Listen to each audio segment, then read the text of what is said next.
The fluorescent lights hummed their usual midnight song across the 42nd floor of Brennan Industries, but Donovan Merrick wasn't supposed to see what was left open on Wesley Cade's desk. A spreadsheet. Numbers that didn't add up. $65 million about to vanish into thin air by 9 tomorrow morning, taking 5,000 jobs with it. His mop handle felt heavier than it had in years, not from the weight of dirty water, but from the weight of a choice. Walk away like he'd learned to do 5 years ago, or risk everything he'd fought so hard to bury. The kind of mistake he'd once made had cost him everything.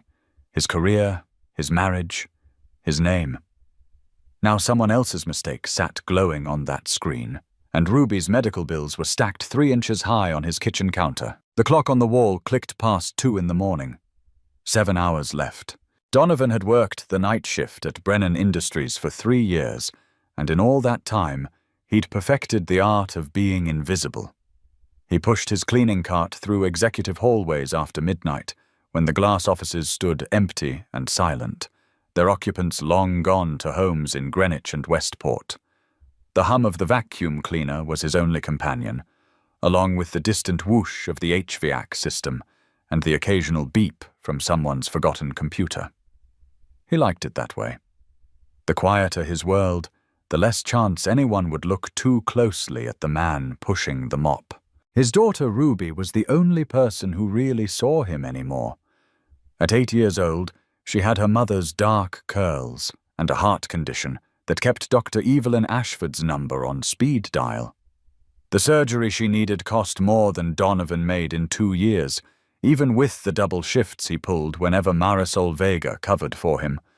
Marisol was the only co-worker who knew anything about his past, and even she only knew the broad strokes. That he'd once worked in finance, that something had gone wrong, that he didn't talk about it. Tonight started like any other night. Donovan clocked in at 10, checked his supplies, and began his rounds on the lower floors. The junior analysts' desks were cluttered with coffee cups and sticky notes. The conference rooms smelled of dry erase markers and stale bagels. He worked methodically, wiping down surfaces, emptying trash bins, restoring order to the chaos these people left behind. By midnight, he'd made it to the executive floors, where the offices grew larger and the carpets thicker. The air up here even smelled different, leather and expensive cologne instead of burnt coffee and anxiety. Wesley Cade's office was on the corner of the 42nd floor, all floor-to-ceiling windows and a desk made of dark mahogany that probably cost more than Ruby's surgery. Donovan had cleaned this office hundreds of times, always careful not to disturb the neat stacks of folders or the family photos arranged just so on the credenza. Cade was CFO, the kind of man who wore suits that fit perfectly and never seemed to sweat, even in August. Donovan knew his type. He'd been that type once, but tonight, something was different. Cade's computer was still on, the screensaver dancing across the monitor. A spreadsheet lay open on the desk next to a cold cup of coffee, post-it notes scattered around it like fallen leaves. Donovan almost ignored it. Almost. But something about the way the numbers glowed on that screen caught his eye as he reached to empty the trash can. Old instincts died hard. He shouldn't have looked. He knew he shouldn't have looked.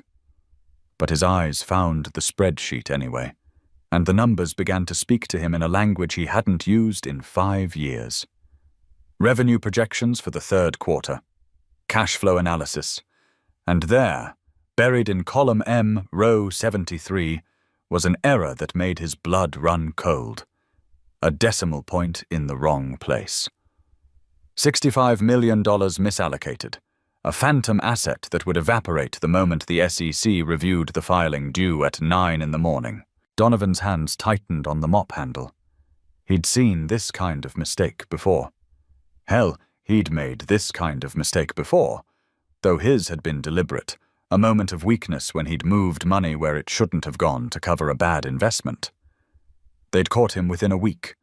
The board had given him a choice: resign quietly or face criminal charges. He'd chosen resignation, watched his marriage dissolve, lost his house, lost everything except Ruby. He'd promised himself he'd never touch a spreadsheet again. But this wasn't his mistake.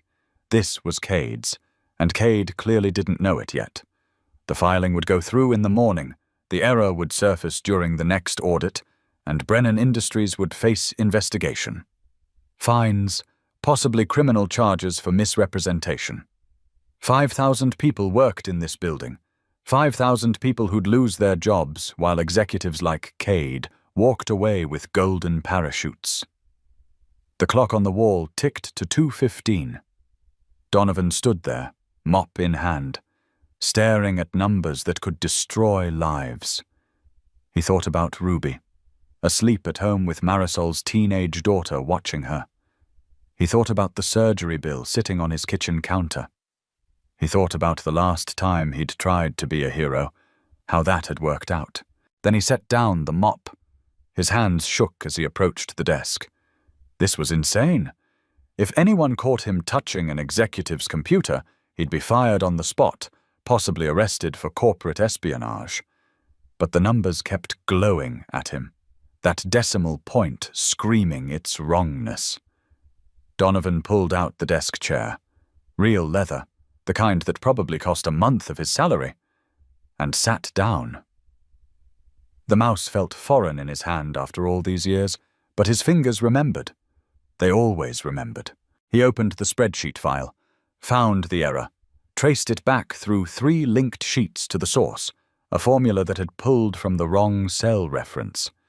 It was the kind of mistake anyone could make at midnight after a 14-hour day, the kind of thing a fresh pair of eyes would catch if anyone had bothered to review the work.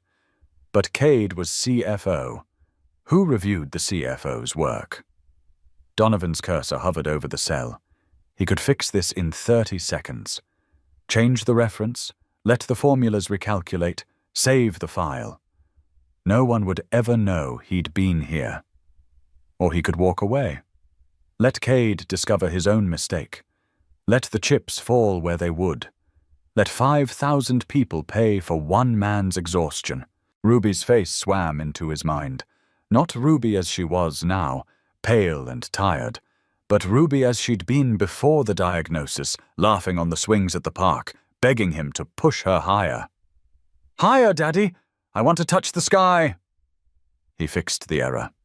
His fingers moved across the keyboard with old certainty, correcting the formula, watching the numbers cascade through the linked sheets, everything falling into place.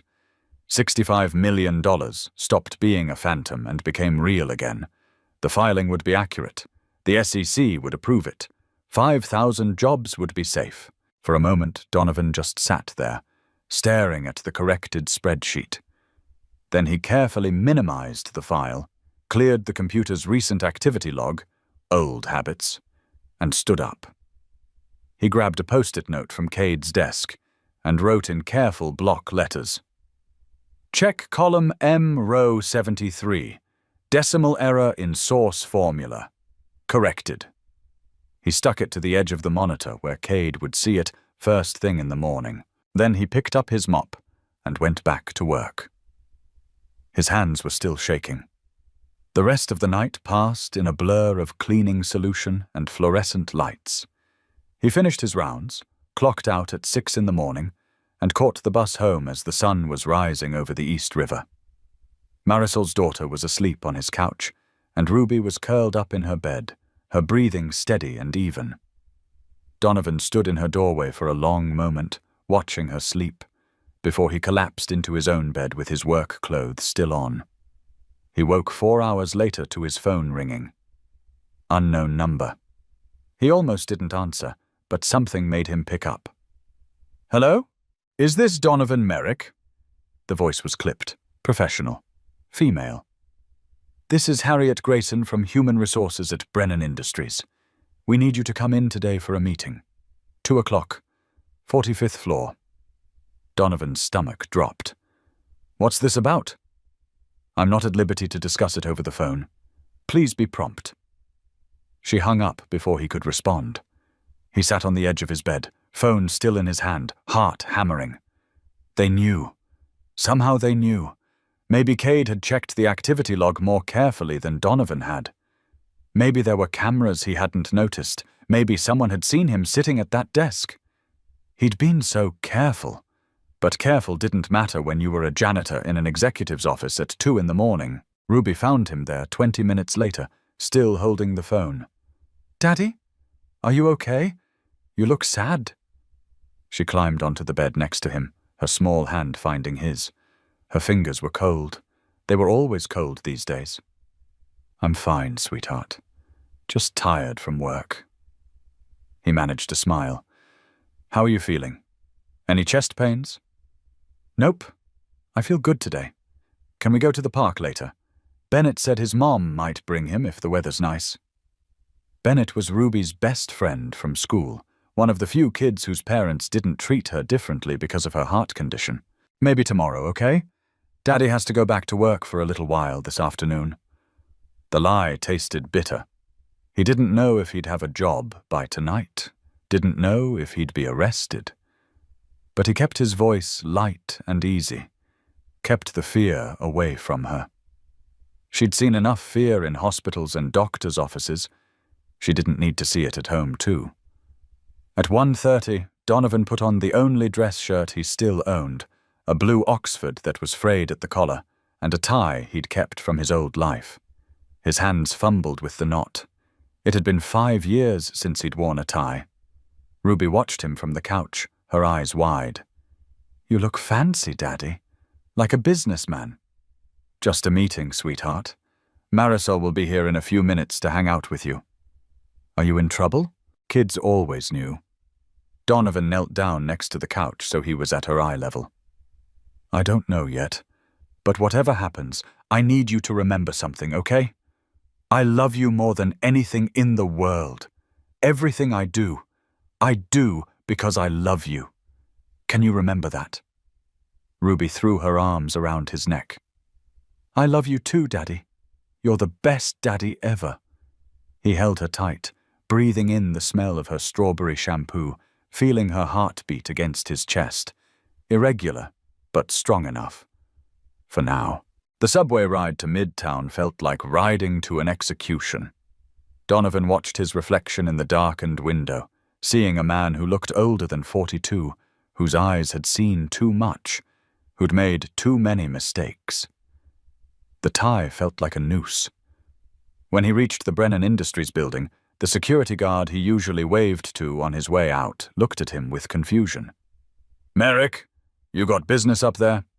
Apparently. Donovan showed his employee ID, and the guard waved him through.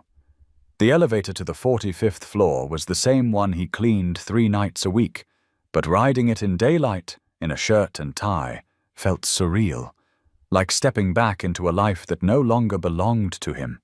The 45th floor was executive territory, the realm of corner offices and silent assistants. Harriet Grayson waited for him in a glass conference room with a view of the entire city. She was in her 50s, with steel gray hair and the kind of expression that suggested she'd seen everything and been impressed by none of it. Donovan recognized her. She'd been the one to process his termination 5 years ago when he'd worked here as VP of Finance. She'd been efficient then, too. "Mr. Merrick, please sit down." She gestured to a chair. "I imagine you're wondering why you're here." "I have some ideas." His voice came out steady, which surprised him. "Do you?" It wasn't a question. Grayson opened a folder in front of her. "At approximately 2:27 this morning, you accessed CFO Wesley Cade's computer and made changes to a financial document. Security footage shows you at his desk for approximately 8 minutes. That's a terminable offense and potentially criminal trespass. Do you have anything to say about that?" There it was. Donovan folded his hands on the table to keep them from shaking. "I saw an error in a spreadsheet that was left open. A decimal point error that would have misrepresented $65 million in tomorrow morning's SEC filing. I corrected it." Grayson's eyebrow rose slightly. "You corrected it. A janitor corrected a $65 million error in a CFO's financial filing." "I used to be VP of Finance here. Before. He met her eyes. I know how to read a spreadsheet, Miss Grayson. You processed my resignation paperwork 5 years ago.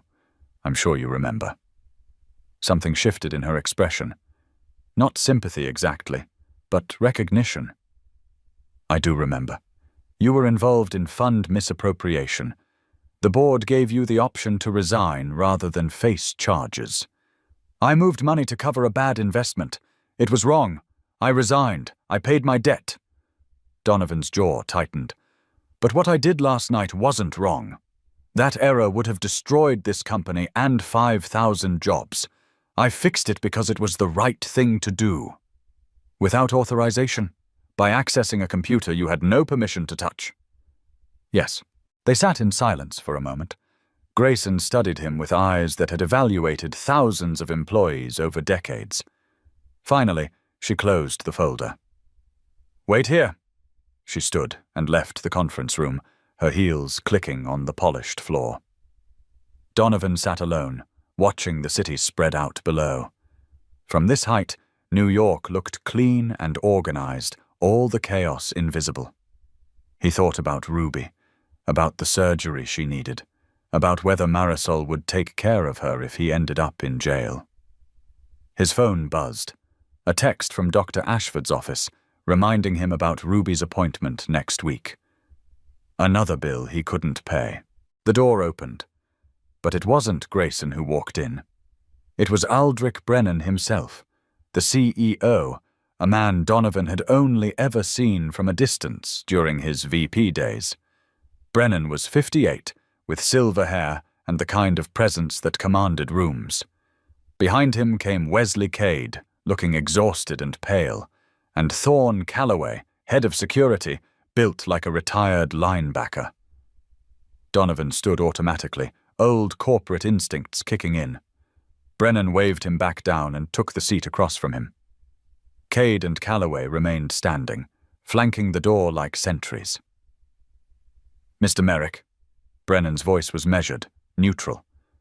Do you know who I am? Yes, sir. You're the CEO. And do you know why I'm here instead of having security escort you out in handcuffs? No, sir. Brennan leaned back in his chair, studying Donovan with the same intensity Grayson had shown. Wesley here came into his office this morning at 7 to do a final review before the SEC filing deadline. He found your note about the decimal error. At first he thought it was some kind of prank, then he checked the file and found that you'd corrected a mistake he'd made. A mistake that would have cost this company everything. Cade spoke up, his voice tight. I'd been working for 16 hours straight when I built that model. I should have caught it. I didn't. You did. He looked at Donovan with something that might have been gratitude, or might have been resentment. Hard to tell. Security footage, Calloway rumbled from the door, shows you spent exactly 8 minutes and 42 seconds at Cade's desk. In that time, you corrected the error, left a note, and cleaned up after yourself. You didn't access any other files. You didn't take anything. You just fixed the mistake and walked away. Brennan nodded slowly. Which brings me to the question everyone in this room wants answered. Why would a night janitor risk his job to fix an executive's error? Why would you even know how to spot that kind of mistake? And why— His eyes sharpened. Do you look so familiar to me? Donovan took a breath. Truth, then. All of it. Because I used to work here. 5 years ago, I was VP of Finance. My name was on the door 3 floors down. I made a mistake, moved funds to cover a bad investment, got caught, resigned before charges were filed. Lost everything. My wife left, took our savings in the divorce. I kept custody of my daughter Ruby because her mother didn't want to deal with a sick kid. Ruby has a congenital heart condition. She needs surgery that costs more than I'll make in 5 years, even working double shifts. His voice remained steady, but his hands were clenched tight under the table. I clean these offices at night, because it's the only job I could get with my record. I'm invisible here. That's how I wanted it, but last night I saw that error, and I knew what would happen if it went through. 5,000 people would lose their jobs. So I fixed it. Not for you, not for this company. For them. For the people who can't afford to lose their paychecks because someone made a mistake at midnight. The silence that followed was absolute. Even Calloway seemed frozen by the door. Brennan's expression was unreadable, but something moved behind his eyes, some calculation or realization working itself out. Donovan Merrick, Brennan said slowly.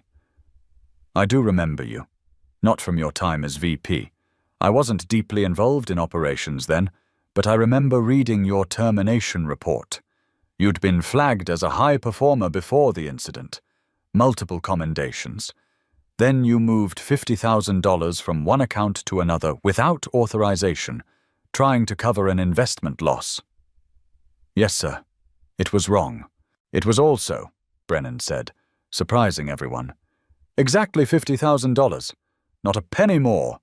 You could have taken 10 times that amount and hidden it better, but you only took what you thought you needed. And when you were caught, you didn't lie, didn't fight it, you resigned and walked away. He leaned forward. Tell me about your daughter. The shift in topic made Donovan blink. Ruby? She's 8. She's smart, funny, loves dinosaurs and outer space. She wants to be an astronaut, even though her heart... He stopped, swallowed hard. Her heart doesn't work right. She needs a valve replacement. The surgery alone is $180,000, not counting the hospital stay or recovery. My insurance doesn't cover most of it. And you're raising her alone? Yes, sir. Working night shifts as a janitor to keep a roof over her head? Yes, sir. Brennan stood abruptly and walked to the window, hands clasped behind his back. The room held its breath. When he finally spoke, his voice was quieter. 23 years ago, I was a junior analyst at this company. I made a mistake on a quarterly report. Not a $65 million mistake, but bad enough. It would have cost us a major client. A senior VP named Howard Finch caught it. He stayed late, fixed it, never told anyone. I only found out years later when I was going through old files. He'd left a note, just like you did. Corrected calculation error. Check your work next time. I tried to thank him, but he'd retired by then. Brennan turned back to face Donovan. He died a few years after that. I never got to tell him he saved my career that night. That one act of quiet integrity changed everything for me. The room seemed to tilt. Donovan couldn't quite process what he was hearing. So here's what's going to happen, Mr. Merrick. Brennan's voice took on the tone of command that had built a financial empire. You're not fired. You're not being arrested. In fact, you're being promoted. Wesley, you're going to create a new position. Senior Financial Analyst reporting directly to you. Mr. Merrick will start Monday. Salary of $150,000, full benefits, including the medical coverage he needs for his daughter. Cade's mouth opened, then closed, then opened again. Sir, with all respect, he has a record of making one mistake 5 years ago under desperate circumstances, then spending 5 years paying for it. Brennan's voice was sharp now. Then, when faced with the choice to let us burn for our mistakes or risk everything to save us, he chose to save us. That's the kind of judgment I want on my team. He turned back to Donovan. This isn't charity. I'm not a saint. But I've built this company on the principle that character matters more than credentials. You've proven your character. Will you accept the position? Donovan couldn't speak. The words were stuck somewhere in his throat, tangled up with 5 years of shame and exhaustion and fear. All he could think about was Ruby, about being able to afford her surgery, about maybe, possibly, not living paycheck to paycheck for the first time since the divorce. His voice cracked. He tried again. Why? Why would you trust me after what I did? Because, Brennan said simply. You didn't have to fix that error. You could have walked away. Hell, you probably should have walked away. But you didn't.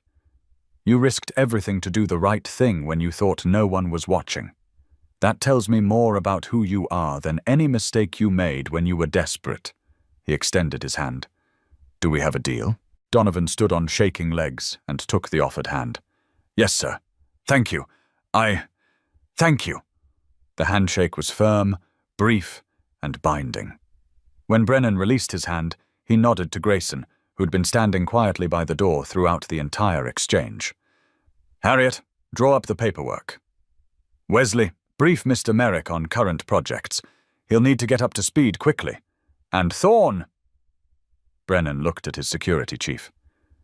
Delete that footage from last night.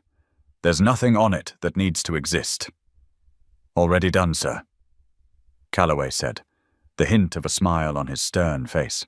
Brennan moved toward the door, then paused. One more thing, Mr. Merrick. Tomorrow morning, 9 a.m., I'm holding an all-staff meeting. Everyone in the building. I'm going to tell them what happened, how a $65 million error nearly made it into our SEC filing, and how it was caught and corrected by someone working the night shift. I'm going to tell them your name. The people in this building deserve to know who saved their jobs. Is that acceptable to you? Donovan thought about being invisible, about 3 years of keeping his head down, staying out of sight. Then he thought about Ruby, about teaching her that doing the right thing mattered even when it was hard, even when it cost you. Yes, sir, that's acceptable. Good. Brennan nodded once and left, his presence leaving a vacuum in the room. Wesley Cade approached slowly, looking like a man who'd narrowly avoided a cliff edge and wasn't quite sure how he felt about being pulled back. I owe you an apology, and my job, and probably my sanity. I've been running on caffeine and 4 hours of sleep a night for 3 months. I should have caught that error. The fact that you did. He shook his head. I don't know whether to be grateful or embarrassed. Be grateful, Donovan said, and maybe get some sleep. Cade laughed, a surprised sound. Fair point. Listen, I'm serious about getting you up to speed. I could use someone with your eye for detail, someone who actually gives a damn about getting it right. Can you come in tomorrow after the meeting? We'll start going through the current portfolio. I'll be here. Grayson handed him a folder. New hire paperwork. Fill it out and bring it with you tomorrow. Your employee ID will be updated by Monday. Oh, and Mr. Merrick? She gave him the faintest smile. Welcome back. Donovan left the building in a daze, the folder clutched under his arm. The subway ride home passed in a blur of disbelief. He kept expecting to wake up, to find out it was all some elaborate dream. But the folder was real, solid in his hands. The employment contract was real. The salary figure was real. The medical benefits were real. Ruby was drawing at the kitchen table when he walked in, Marisol watching her from the stove where she was making dinner. Marisol took one look at his face and smiled. Good news, I take it? I got a job. A real job. At Brennan Industries. In finance. The words sounded absurd coming out of his mouth. I start Monday. Ruby's surgery is covered. Ruby's head snapped up. Really? You're not going to be a janitor anymore? Really? Donovan swept her up in his arms, spinning her once, carefully, mindful of her heart. I'm going to be working in an office again, which means I'll be home at night, which means we can have dinner together like normal people. And I can have my surgery? Dr. Ashford said I could run and play like other kids after my surgery. Yes, sweetheart, you can have your surgery. His voice broke on the words. Everything's going to be okay now.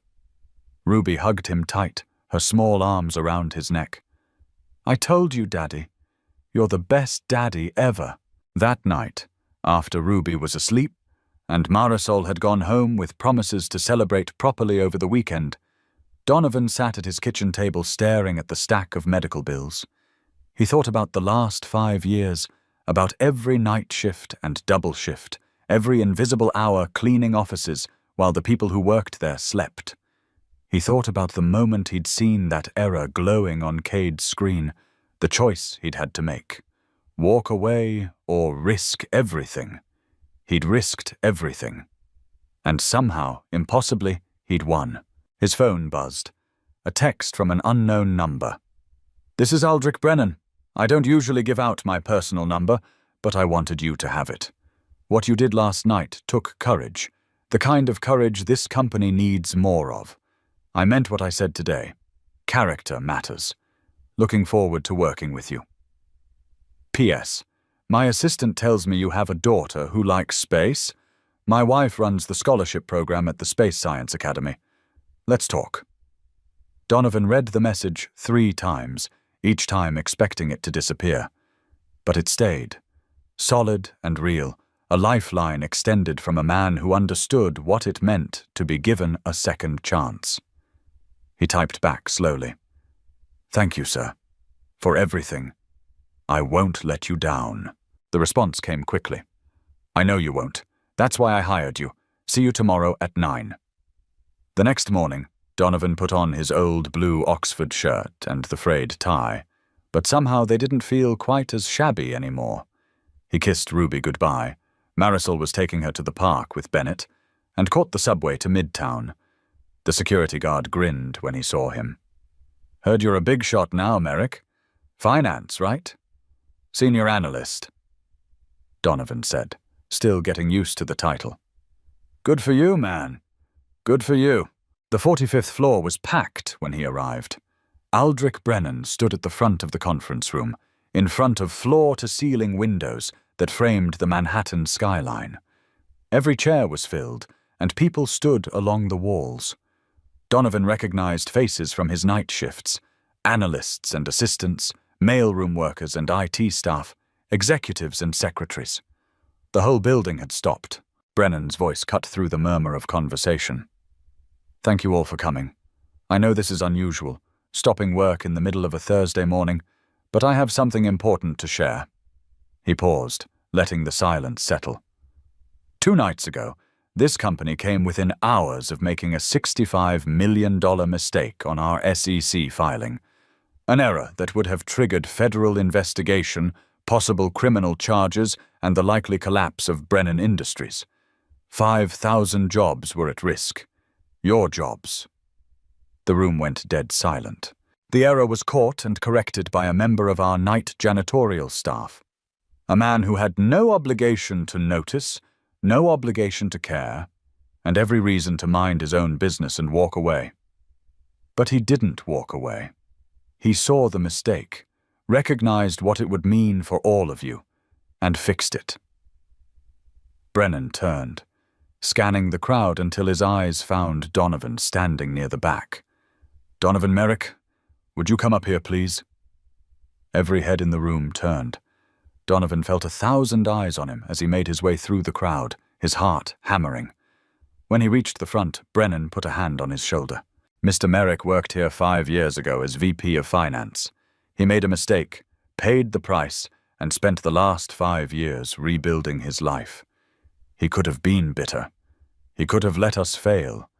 Instead, he saved us. And starting Monday, he'll be rejoining our finance team as senior analyst." Brennan's voice carried across the silent room. "I want everyone in this building to understand something. This company succeeds or fails based on the character of the people who work here, not their titles, not their salaries, but their character.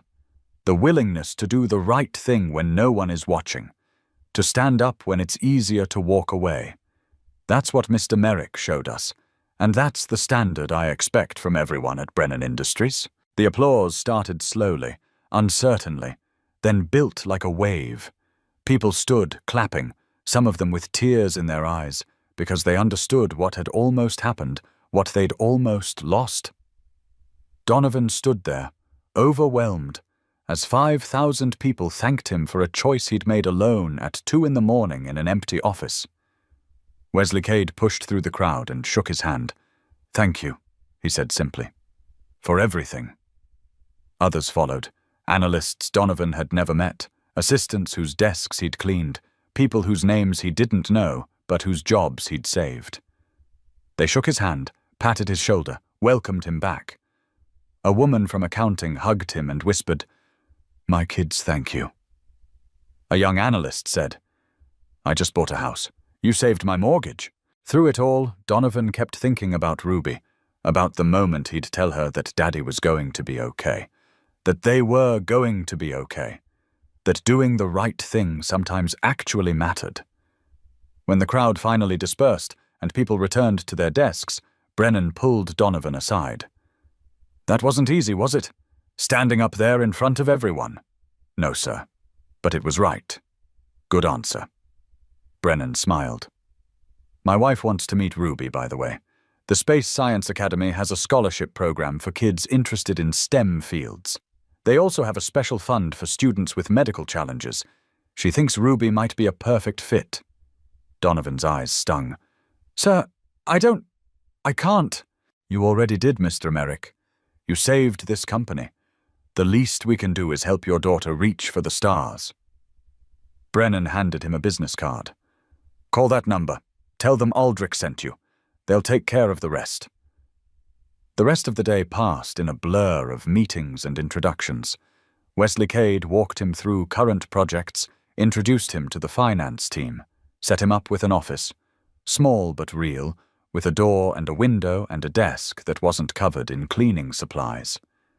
The nameplate on the door read, "Donovan Merrick, Senior Financial Analyst." He stood there for a long moment, staring at it, remembering the last time he'd had his name on a door. This time felt different. This time he'd earned it. That evening, he picked Ruby up from Marisol's apartment and took her out for pizza, a real sit-down restaurant, not just takeout eaten at the kitchen table. She was full of questions about his new job, about what an office looked like, about whether he'd have to wear a tie every day. "Every day," he confirmed. "But I'll be home for dinner every night. And weekends. And I can come to your school events and take you to the park without worrying about missing a shift." Ruby grinned, tomato sauce on her chin. "This is the best day ever, Daddy." "Yeah," Donovan agreed, feeling something tight in his chest finally loosen. "Yeah, it really is." 2 weeks later, Ruby had her surgery. Dr. Ashford performed the valve replacement at Mount Sinai, and Brennan's wife sat with Donovan in the waiting room, talking about the Space Science Academy, about scholarship opportunities, about a summer program for kids interested in astronomy. When the surgery was done, and Dr. Ashford came out smiling, saying everything had gone perfectly, Donovan cried for the first time in 5 years. Ruby's recovery took 6 weeks. Donovan worked from home part of that time, and no one complained. Wesley Cade sent flowers. The finance team sent a card signed by everyone. Marisol visited daily with homemade soup. And Aldrich Brennan himself stopped by one evening with a telescope, a real one, professional grade, and spent an hour showing Ruby how to find Jupiter. "For when you're well enough to go outside," he told her. "Every astronaut needs a good telescope." Ruby, still weak but smiling, looked up at this silver-haired man she'd just met and said, "Thank you for giving my dad his job back. He's really good at math." Brennan laughed. "He certainly is. Best decision I've made in years." 3 months after that night on the 42nd floor, Donovan stood in his small office reviewing quarterly projections. The work was challenging, demanding. Everything he'd missed during 5 years of pushing a mop. His team trusted him. Wesley Cade had started asking for his input on major decisions. The numbers made sense again, fit together like puzzle pieces in his mind. And for the first time since the divorce, Donovan felt like he was building something instead of just surviving. His phone buzzed. A text from Ruby, who was at Marisol's after school. "Daddy, Dr. Ashford says I can try running next week. Can we go to the park?" He typed back immediately. "Absolutely. Saturday morning. We'll celebrate." A knock on his door made him look up. Thorne Calloway stood there, massive frame filling the doorway, but his expression was almost gentle. "Got a minute, Merrick?" "Of course. Come in." Calloway sat in the chair across from Donovan's desk, looking uncomfortable in the small space. "I've been doing security here for 15 years, seen a lot of people come and go, seen people do good things and terrible things. What you did that night..." He shook his head. "I watch those cameras every day. Most people don't even look at the screens when they clean. They're just trying to get through their shift. But you saw something wrong and you fixed it. Didn't think about it, didn't hesitate. Just did what needed doing." "I did think about it," Donovan admitted. "For about 30 seconds I thought about walking away. But you didn't. That's what matters." Calloway leaned forward. "I wanted you to know, there are people in this building who remember what happened 5 years ago, who remember why you left. Some of them weren't happy when Brennan brought you back, thought you didn't deserve a second chance." Donovan's stomach tightened. "And now? Now they've seen you work, seen how you handle yourself. Cade told me you caught 2 more errors last month in reports from senior analysts. Small ones, nothing catastrophic, but you caught them before they became problems. You're making the whole department better." Calloway stood. "Just thought you should know. You've earned your place here. Fair and square." After he left, Donovan sat quietly for a moment, staring at the spreadsheet on his screen. 5 years ago, he'd made a mistake that cost him everything. 2 months ago, he'd made a choice that gave him everything back. The difference wasn't in the numbers or the job title or even the salary. The difference was in knowing, finally, who he really was when it mattered. That Saturday, Donovan took Ruby to Central Park. Dr. Ashford had cleared her for light exercise, and Ruby was vibrating with excitement. She wore new sneakers, not the charity ones from last year, but real ones that fit properly and didn't have holes. Donovan had bought them without checking the price tag first, a luxury so small and yet so significant.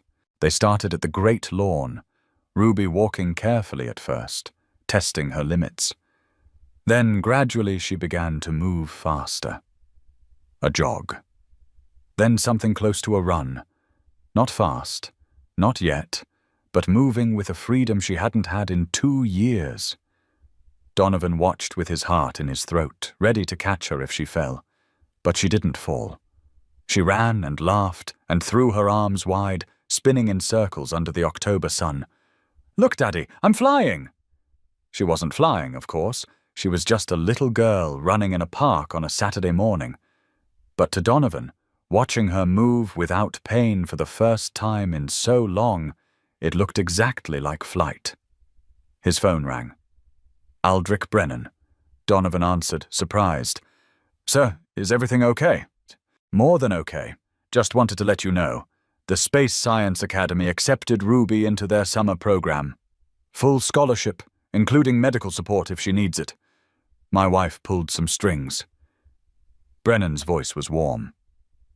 "She starts in June. 8 weeks of astronaut training, stargazing, physics classes designed for kids. She's going to love it." Donovan couldn't speak. He watched Ruby spinning in the grass, her dark curls flying, her laughter carrying across the lawn. "Sir, I don't know how to thank you. You already did. That night on the 42nd floor, you made a choice that defined who you are. Everything else is just paying it forward." Brennan paused. "My wife and I never had children, Mr. Merrick. But if we had, I'd want them to grow up knowing that character matters more than credentials, that doing the right thing when no one's watching is the measure of a person. Your daughter already knows that. She learned it from you." The call ended. Donovan stood there, phone in hand, watching his daughter run.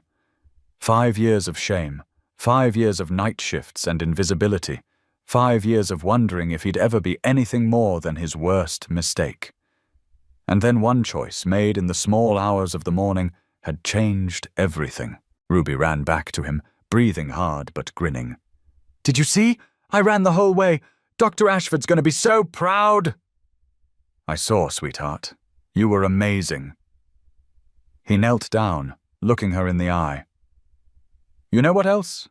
You got into the Space Science Academy. You're going to spend the whole summer learning about stars and planets and space travel. Her eyes went wide. Really? Like, really, really? Really, really. Mr. Brennan's wife arranged it. You start in June. Ruby threw herself into his arms, nearly knocking him over. This is the best day of my whole entire life. Can I tell Bennett? Can I tell Marisol? Can I? You can tell everyone. Donovan held her tight, feeling her healthy heartbeat against his chest. Strong, steady, fixed. You can tell the whole world if you want. That evening, Donovan took Ruby out to dinner at a nice restaurant. Not expensive, but nice. The kind with cloth napkins and waiters who didn't rush you. Ruby ordered chicken fingers and told their waiter about the Space Science Academy, about how she was going to be an astronaut someday, about how her daddy saved 5,000 jobs. The waiter smiled and brought her extra fries. On the subway ride home, Ruby fell asleep against his shoulder, exhausted from running and excitement. Donovan held her carefully, watching the stations flash by, thinking about the journey that had brought them here. He thought about the moment he'd sat down at Wesley Cade's desk, hands shaking, knowing he could lose everything. He thought about the choice between walking away and doing what was right. It hadn't been much of a choice, really. Not with 5,000 families on the line, not with Ruby depending on him to be the kind of man she could be proud of. The apartment was quiet when they got home. Donovan tucked Ruby into bed, pulling her dinosaur blanket up to her chin. She stirred, half awake. Daddy, you know what I like best about today? What's that, sweetheart? Not the running, not even the Space Academy, even though that's super cool. Her eyes opened, dark and serious. I like that you're happy now. You smile more. You don't look sad when you think I'm not watching. Donovan's throat tightened. Kids saw everything. I am happy. Happier than I've been in a long time. Good. You deserve to be happy. You're a good person, Daddy. The best person I know. She fell asleep before he could respond, her breathing evening out into the soft rhythm of dreams. Donovan sat on the edge of her bed for a long time, watching her sleep, thinking about what she'd said. He'd spent 5 years thinking of himself as a failure, defined by one mistake, one moment of weakness. But Ruby had never seen him that way. To her, he was just Daddy, who worked hard and loved her and did his best. Maybe that was enough. Maybe that had always been enough. Monday morning, Donovan arrived at Brennan Industries at 8:30. The security guard high-fived him on the way in. The receptionist smiled and said good morning. In the elevator, a woman from accounting thanked him again for saving her job. On the 42nd floor, Wesley Cade was already at his desk, but he looked up when Donovan passed his office. Morning, Merrick. Got a minute? Donovan stepped inside. Cade's office still had the same mahogany desk, the same family photos, but now there was something new, a framed note on the wall, written in block letters on a post-it. Check column M row 73, decimal error in source formula, corrected. I kept it, Cade said, following his gaze. Reminder to check my work. Also a reminder that help can come from unexpected places. He gestured to a chair. Listen, Brennan and I have been talking. We want to create a new initiative, a second chance employment program, for people with financial backgrounds who've made mistakes but deserve another opportunity. We'd need someone to run it, someone who understands both sides of that equation. Interested? Donovan stared at him. You want me to? What, exactly? Run a program that gives people like you were 5 years ago a chance to rebuild, review applications, conduct interviews, provide mentorship. We're thinking 6 positions to start, growing from there. It would be in addition to your current role, so there'd be a raise. Significantly more money. Cade leaned back. You'd be perfect for it. You've walked the path. You know what it takes to come back from a mistake. What do you think? What did he think? He thought about 5 years of applications rejected without interviews, of doors slammed in his face, of the desperation that came with knowing your past would follow you forever. He thought about how one person, Aldrich Brennan, had looked past the mistake and seen the person underneath. "I think," Donovan said slowly, "that I'd be honored." "Good." Cade grinned. "Because Brennan already approved the budget. We start recruiting next month. Welcome to management, Merrick." The rest of the day passed in a whirlwind of meetings and planning sessions. By 5 o'clock, Donovan's head was spinning with ideas, screening processes, mentorship structures, training programs. He could help people who'd lost everything, the way he'd lost everything. He could give them the second chance he'd been given. He left the office at 5:30, a normal time, not 2 in the morning, and caught the subway home. Ruby was waiting at the apartment with Marisol, homework spread across the kitchen table, but she jumped up when he walked in. "Daddy, I ran again today at recess. Not for long, but Ms. Patterson said I did great." "That's wonderful, sweetheart."